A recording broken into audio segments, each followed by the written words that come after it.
When it comes to selling on Amazon, there is so much to learn, and unfortunately, I've seen so many beginner sellers lose a ton of time and especially a ton of money making a few key mistakes that honestly could have been entirely avoided. So in this video, I'm gonna save you guys time, I'm gonna save you guys money, or hopefully both, by helping you steer clear of the 5 main mistakes that I see new Amazon sellers making every single day. And guys, these tips apply whether you're doing wholesale, whether you're doing arbitrage, whether you're doing private label. These tips are all encompassing. Please avoid these at all costs. So mistake number 1 is that newer sellers tend to buy too deep. Now, what I mean by that is buying too deep just simply means buying too much inventory.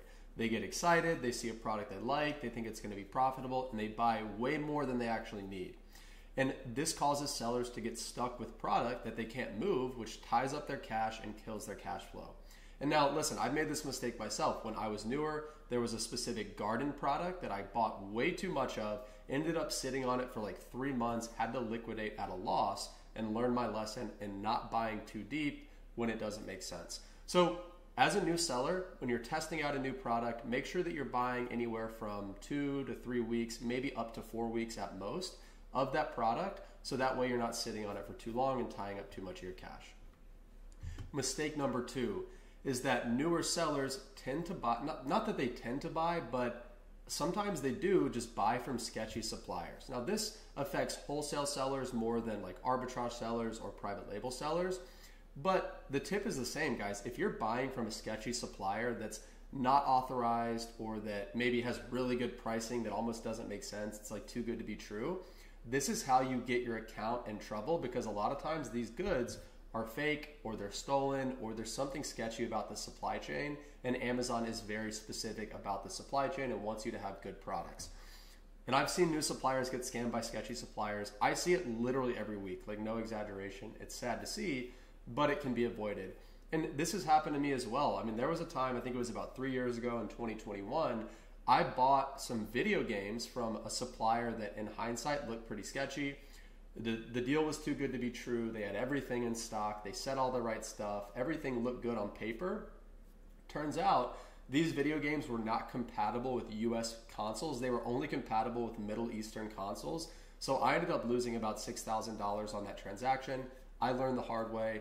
And so if you're a newer seller, avoid at all costs suppliers that operate on Telegram, Instagram, or WhatsApp, and go for big, legit, authorized distributors or buy directly from the brands to completely avoid this mistake altogether. All right, mistake number 3. This is kind of the counter to mistake number 1 in the sense that mistake number 3 is that a lot of times sellers don't buy enough. They don't go deep enough. And the point that I make in saying this is that sometimes sellers can be hesitant to invest in certain products when it makes sense. Now, especially when it comes to products that you've been selling for a while, you know they sell well, you know they're profitable, some sellers are still afraid to pull the trigger and place a big order for those products, even though they know that they're very likely to be profitable. And this has happened to me this was a lesson I had to learn the hard way over and over again, and I still make this mistake to this day. And this brings me back to right before COVID, I had the opportunity to buy a full truckload of hydrogen peroxide, which ended up being a very popular product during COVID. I didn't buy nearly enough. I bought 1 pallet worth when I should have bought 2 truckloads worth. And I ended up selling the entire pallet within like 2 hours. And I missed out on literally tens of thousands of dollars in sales had I decided to go deep enough on that product. When I had done my research, I knew it was going to be profitable. I just didn't have the confidence to pull the trigger when I should have. So when the numbers make sense, especially on products that you've sold before, don't be afraid to invest. Don't be afraid to go deep.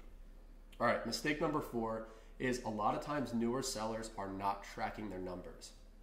And a lot of newer sellers, they see their revenue or they see their profit according to what a tool like Inventory Lab or Seller Board tells them. But in reality, it's not factoring in their overhead or their time or any of these other costs aside from just the simple Amazon selling fees. And again, all these mistakes I'm saying here, I've made at one time or many times before in the past. And this brings me back to my early days of doing Amazon wholesale.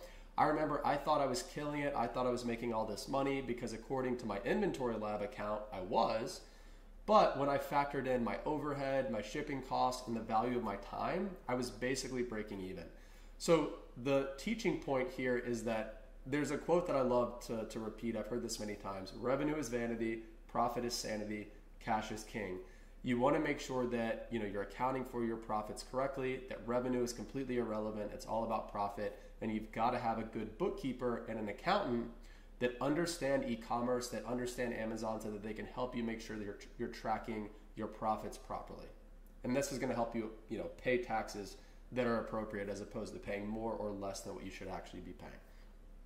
All right, and then mistake number 5, this is a huge mistake. I made this mistake for 5 years, and this is when sellers think that they can operate alone. And what I mean by this is that a lot of new sellers, they try and build this business in their spare time, and they try to do it on their own without any support from their friends or any support from their family or any support from anybody in the community whatsoever. And this is going to kill your progress. And this is why so many new sellers quit, is because they have no support system. And listen, again, I made this mistake as well. For the first 5 years of my Amazon career, I've been selling on Amazon for 7 years now. For the first 5 years, I knew 2 other Amazon sellers by name, and I didn't even really know them that well. We didn't even talk that often. But after 5 years, I finally made the decision to branch out into the community, start meeting other sellers, start networking, start talking to people. And once I did that, guys, my business exploded. I have made more progress in the last 2 years from getting active in this community than I made in the entire previous 5 years combined. So the point here is, guys, if you're new to this business, get active in the community from day one.